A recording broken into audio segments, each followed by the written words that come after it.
George Bush may not like black people. Kanye West may not like Taylor Swift. And Carl Edwards may not like NASCAR racing. When he launched Brad What's-His-Name, Krashelotsky, with only 6 laps to go, Carl selfishly put his payback ahead of all else. The other drivers trying to race, the guys battling for the win, and the fans that paid to see a close finish.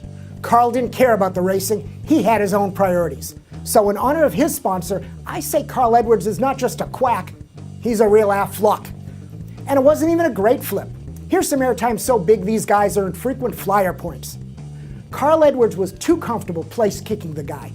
Maybe the cars are too safe, and the respect for other drivers too weak. You know, I suggest in the old days, when it was the other way around, the racing was better. But maybe not better than what's cooking in Formula One for 2010. 6 drivers, 4 teams, all legit championship contenders, and probably some surprises. Let's take a look at F1 on this week's Shakedown.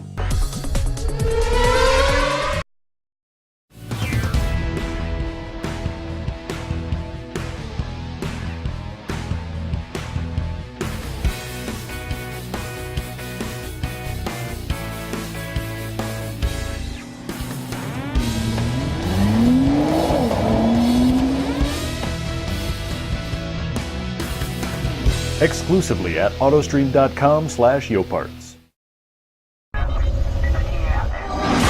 Sie sind zurück.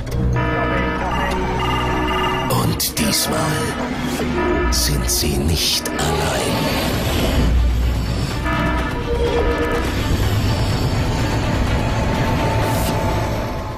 That was the intro German TV is using to promote F1. So the editor guy has some comic book crush on the Silver Surfer? But maybe the Fantastic Four theme is the apt analogy, with Ferrari, McLaren, Red Bull, and Mercedes being the 4 elite teams. But what does that make Schumi, Victor Von Doom? The Bahrain track is different this year with 8 additional turns. Now teams have to balance downforce versus top speed. Red Bull has done their video marketing thing with the release of Bahrain simulator laps. I think Vettel is saying, right here is where I'm going to kick Schumi's old man ass. Google it up and enjoy the Red Bull laps. The English version from Mark Webber too. 2 right-handers, second one very, very tight, accelerating away. New car designs and new rules are going to have a big impact on the racing. Here are some things to watch for. If the McLaren wing and shark fin remain legal, watch for Button and Lewis to have an advantage with downforce and top speed. It's called a blown wing. An extra slot channels air across the bottom back to keep airflow attached to lessen drag, even when running high downforce angles. McLaren's hollow shark fin rams air to the slot. Rumor is the flow is driver adjustable, so it works differently in low speed and high. The wing's likely legal, the driver adjuster may not be, so McLaren's bringing 2 designs just in case. Mercedes hid their potential in testing. A new super diffuser will be added, and they've yet to run blown wings. Having won here last year, the silver arrows, they may shine. Red Bull will have a new diffuser too, using engine exhaust to accelerate the air. The third aero element that matters is the adjustable front wing flap.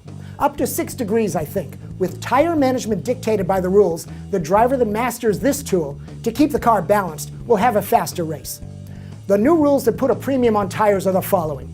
No refueling. A very heavy car starts the race, very hard on tires. Qualifying is now a low fuel scenario, but you have to start your race on your qualifying tires. At Bahrain, the 2 compounds are super soft, faster but more fragile, or medium, more durable. So, aggressive qualifying on super soft leaves you stuck on worn tires on a heavy car that will surely force an early pit stop. Qualifying on mediums, and you risk falling back into the pack. That's why Ferrari's been working hard to find speed on mediums. Oh yeah, and the other tire qualifying X factor, cars outside the top 10 get to start the race on new rubber. So strategy, and a team good at that, will have an advantage. Ross Brawn? Then you need a car that is easy on tires and balanced on both, like a Brawn Mercedes, or rumor says this year's Sauber. The tire pit stops. 3 seconds will be good. Red Bull claims practicing at 1.8. Some other tidbits to watch for. Will the slender, long wheelbase cars do better than the pudgier, short chassis Renault? Will the new point system make the fights to the front fiercer? Will the significant lap time differences of the rookie teams versus the Fantastic Four, up to 12 seconds a lap, play havoc with getting a clean lap? What pending embarrassment is in store for the HRT team that will turn their first ever miles in first practice with 2 rookie drivers. Will everyone be stopping in the first 10 laps when the cars are slow? How many tire pit stops will there be? 1, 2, 3, every 1.8 seconds? Okay, let me take a risk and offer up some prediction/comment fodder. The heavier cars will spend more time racing at lower Gs, so Schumi's 41-year-old neck will not be taxed as much as it would have been in prior years. The ultimate lap 1, turn 1 will see Alonso wheel-to-wheel with Schumi. Rubens will carry Williams to levels Rosberg could not. Hamilton will have to be perfect to win at Bahrain, and if tire management really matters, Button can win. I expect the race to come down to Team McLaren's total package versus Ferrari not screwing up, versus Red Bull's speed, versus Ross and Mike's sheer force of strategy and will. My Italian heart says Ferrari Alonso. My wife says Schumi. My head says either Mercedes team, and my citizenship says the real American team is Corvette Racing. But we'll get into that next week with the Sebring Sports Car Preview. Shakedown. I have no idea what we're talking about, JF.